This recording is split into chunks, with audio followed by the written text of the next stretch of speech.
જય માતાજી. કોણ? એ હું બોલું છું દેવી પૂજક હા.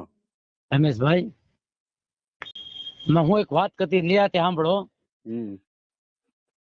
હવે દીપકભાઈ એમાં એવું છે કે આપણો સમાજ બિચારો બહુ છેતરાય છે, બહુ છેતરાણો છે ને બહુ છેતરાય છે બહુ. કારણ કે બિચારો દેવીનું નામ પડે ને એટલે આપણો સમાજ છેતરાવાનો છે દીપકભાઈ. સાચી વાત છે ભાઈ. દેવીનું જો નામ પડશે ને આપણો સમાજ બિચારો કદાચ ઓલ ઇન્ડિયામાં છે કે આ દેવીની વાત ઓલ ઇન્ડિયામાં છે ને તો આપણો સમાજ દોડીને ન્યા જાય. કારણ કે એક તો પાછો દુખી હોય, હા, અને એમાં દેવી નામ પડે એટલે એ મરી જાય ત્યાં સુધી બિચારો દોર કરી લે. સાચી વાત છે. નાના ભાઈ હું કે મોટા ભાઈ હું,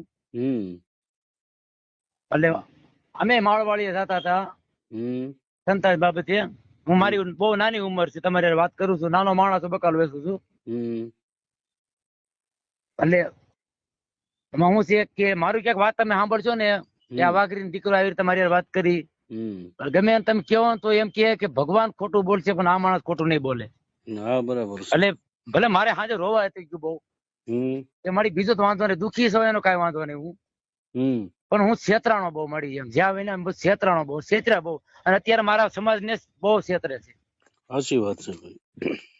1000 2000 પેલા ટાટમાં 500. એટલે હું બીજું કઈ નથી કેતો કે આપડે કોઈને બાજે પૂગ્યું એમથી કઈ નથી દીપકભાઈ, પણ આટલું બધું દેવી પૂજક ને છેતરાય નહીં ભલા હમણાં અહીંયા. સાચી વાત છે. આમાં હું આ દેવી પૂજક નો કોઈ ગરીબ નો જો ન્યા પડી જાય ને તો એક ધૂણે છે ને આ બધા ધૂણ છે, મને બીજો કઈ વાંધો નથી. સાચી વાત છે. અત્યારે એક ધૂણે છે ને આ બધા ધૂણ છે એમ. પણ આપણો સમાજને સમજવું જોઈએ ભાઈ. પણ હું કરું દીપકભાઈ, બિચારો દુખી હોય ને એક વાર પાછું દેવી નામ પડે એટલે મરી જાય ત્યાં સુધી સોર કરે તો પાછા નથી વળતા. હાજી. તમે શું બાબતે જતા હતા ત્યાં? સંતાન બાબતે જતા હતા. સંતાન બાબતે. હું કઈ ફેર પડ્યો તમને? કાંઈ ફેર પડ્યો નહીં. આજે અમે રવિવાર હતો, આજે અમે ગયા નહીં ભાઈ. માતાજીને પગે લાગી દીધું કે મારી હશે બીજું કેમ કરું, હું નથી આવ્યો કોઈ હવે. 19 રવિવાર થયા મારે દીપકભાઈ, 4 મહિનાનો વધારો હતો. 19 રવિવાર પડ્યા? હા, 19 થયા નેટ ભાઈ. આજે મેં કઈ ગયા નહીં ભાઈ. બે જરા કીધું હવે રહેવા દે, હવે મારી મા પાસે માથા પછાડી લે પણ હવે રહેવા દે. નાના ભાઈ શું મોટા ભાઈ? મારી માને એમ કે મારી આટલો બધો શેતાનમાં, આની કરતા મને માન નાખ પણ શેતાનમાં એટલો બધો. સાચી વાત છે ભાઈ. તમે નાના ભાઈ છો કે મોટા ભાઈ? મોટા ભાઈ, જાહણીયા પરિવાર. જાહણીયા છો એમ ને? હા. પણ ભાઈ આપણી ભૂલ છે એટલે કે હવે આપણે અંધશ્રદ્ધામાં કુળની દેવીને મૂકીને તમે બહાર જાવ છો ને. મને કીધું મારા ભાઈ બિચારા સમજાયો હતો કે રેવા દે, આપણે આપણી માને પગે લાગો.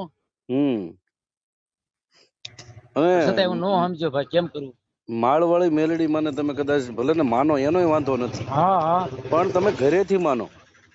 પણ મને પછી મોડું પસ્તાવ થયું, પછી હું કામનું અદ્વૈત હલવાઈ ગયો તો. નહીં, હવે આ દેવી પૂજક સમાજ જો જાગૃત થઈ જાય એટલે આપણા સમાજમાં ઘણી બધી પ્રગતિ થાય એમ છે. પણ સમાજને જાગૃતતા તરફ જવું પડે. બિચારી છેતરાય છે દેવીના નામ ઉપર, બિચારી મરી જાય, શું કરું કયો? તો એટલે તમે ગયા છો, તમારે ભુવા જોડે કેટલી વાર વાત થઈ? વાત તો એક જ વાર 2 વાર થઈ બસ. શું કીધું તમને? 4 મહિના વધારે આપ્યો, 4 મહિના સારું થઈ જાય. હા, 4 મહિનામાં કાંઈ પણ ફરક પડ્યો થોડો ઘણો? કાંઈ નહીં ભાઈ. હા, અને આ બધા કે તાવાના પૈસા નથી લેતા, એ વાત સાચી છે ખોટી છે? લે છે ભાઈ, હું 500 લે છે, બીજી વાર 1000 લે છે. અમે 1000 મૂક્યા નતા, 20 રૂપિયા મૂકીને માને પગે લાગીને વ્યય. પૈસા હતા નહીં ભાઈ આપણી પાસે કાંઈ. બરાબર છે. એટલે પહેલી વાર 500 મૂક્યા હતા, પછી બીજી વાર 1000, પછી આપણે કઈ મૂક્યા નતા ભાઈ. બરાબર. પણ દેવી પૂજક સમાજને સમજવું જોઈએ ભાઈ કે ધર્મ, આપણું ધર્મ કેવું બળુકું છે ખબર છે? એ આપણું ધર્મ છે, ઈ ત્યાં કામ અત્યારે કરે, સતુ ભુવાને કઈ કંઠે બોલતું હોય, બરાબર?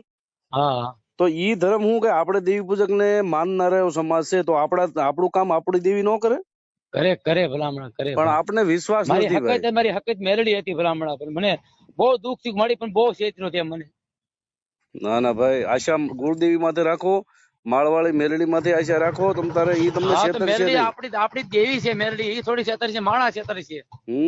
આ માણા કરે છે અત્યારે. જે તમે જાવ છો ને માણસ ની પાસે જાવ છો. મેલડી તો ભલામણ અમારી હકત ની મેલડી છે. હા, તમે અત્યારે જે જાવ ને ઈ સતુ ભુવાના આધારે તમે જાવ છો. જો માતાજીના આધારે તમે ગયા હોત ને તો તમારું કામ થઈ ગયું હોત. ભલે આપણે એને કહીએ છીએ કે આટલા બધા બિચારાના ક્ષેત્રોમાં જે થયું એ પણ હવે આટલા બધા દેવી પૂજક ભોળા બિચારા ક્ષેત્રોમાં રહેવાય નહીં નહીં ધર્મ એ હવે ગરીબ નો ન્યાય પોડી જાય તો આમાં કાંઈ નહીં વધે વાહે એમ અડી જ ગયું છે, એમાં કઈ બાકી જ નથી. હવે વધારે નો હાલે. નથી. નકર ભાઈ અમારે આખે થવાની શું જરૂર છે? હા હા અમને શું મળે છે? અમને કઈ 2 રૂપિયા ફાયદો તો છે નહીં એમાં. કાંઈ નહીં ભાઈ. પણ મને મારા દેવી પૂજક સમાજ ને નાના ભાઈ હોય કે મોટા ભાઈ હોય કે 18 આલમ હોય, બધાને બસાવવા માંગુ છું કે તમે આવી અંધશ્રદ્ધામાં ન ફસો ભાઈ. હા આ અંધશ્રદ્ધા છે બધી. શ્રદ્ધા રાખો એનો વાંધો નથી, માતાજીને માનો એનો વાંધો નથી, પણ આવી અંધશ્રદ્ધામાં નહીં કે આ બધું આ સતુ ભુવા કરી દે. સતુ ભુવાથી કાંઈ થતું નથી ત્યાં. કાંઈ નથી. બરાબર, આપણે અને વાઘરીને ક્ષેત્રો હોય ને બિચારાને તો એને દેવીનું નામ લ્યો ને એટલે ઈ છેતરાઈ જાય. છેતરાઈ જાય. કાંઈ ને ક્ષેત્ર હોય ને વાઘરીનો દીકરો લગભગ તો નો છેતરાય ક્યાંય. કોઈ દી નો છેતરાય, કારણ કે વેપારીનો દીકરો હોય ગામે હોય ને એ છેતરાય નહીં લગભગ. પણ એને દેવી નામ પડે ને એટલે ગાયે છેતરાઈ જવાનું. સાચી વાત છે. ધર્મના નામે બધું આપણે કદાચ મોતે વાલું કરી લઈએ. મોત રે કાળજા કાપીને હવન માતા મૂકી દે કે આ હવન લઈ લે તું હાલે. બરાબર, એટલે જ માતાજી આપણા નામના અત્યારે અહીંયા આવ્યા હોય ને, પ્રગટ થયા હોય ને. બસ એટલે આપણા નામના એટલે જ બોલતા હોય ડંકા. ભલે આપણો વડવો હોય છે પણ એના નામના ડંકા કઈ બોલતા છે. હવે ઈ વડવાનું એને અપમાન કર્યું તો હું એને કહું છું કે ભાઈ અપમાન શું કામ કરો છો તમે? અમારા વડવાને તુકારા શું કામ કરો છો? ઈ વાત સાચી નથી. જો ગોરામાં કાનવા દાદા ની દેવી કાનવા દાદા બોલાય, જાણીયામાં લુણખા દાદા ની દેવી ઈ દાદા બોલાય. હા, પણ છતાંય હું છે મારો દેવી પૂજક બિચારો ભોળો છે, પણ છતાંય મારી માં એને સમજાવે ને પાછા વાળ લેતો. નહીં વાંધો નહીં. માતાજી પ્રગટ થઈ ગયા છે, માતાજી જાગૃત થઈ ગયા છે, અને માતાજી પરસાઈ બતાવવા માંડ્યા છે. તમે જોજો હમણાં થોડી વારમાં. આવા કોઈ દેવી પૂજક ના દીકરાને કોઈ દી કોઈ પણ હું ગમે એમ કહું છું આટલા બધા નો છેતરતા બિચારાને. હા, આમાં હું કોક નો ન્યાય પોડી જાય ને તો ધૂણતા બંધ નહીં થાય બધા. સાચી વાત છે. એને બહુ ધૂણવું છે ને, પણ માતાજી એટલા એને ધૂણાવશે ને તો આખી જિંદગી એને બંધ જ નહીં થાય. અને અત્યારે હું તમારી યાર વાત કરું છું, એવા માણસ વાત કરું છું કે ક્યાંક જાણવું હોય તો જાણજો. ગમે એને પૂછો ને કે આ માણસ નો ફોન આવ્યો તો આ માણસ કેવો છે, ગમે એ વાઘરી દીકરો એમ કે ઉપરથી ભગવાન ખોટું બોલશે પણ આ માણસ ખોટું નહીં બોલે. સાચી વાત છે ભાઈ. હાલો, જય માતાજી દીપકભાઈ. ભલે કઈ વાંધો નહીં. ઉપાધિ કઈ કરતા નહીં ભાઈ. એ મારી વિશ્વાસ રાખો.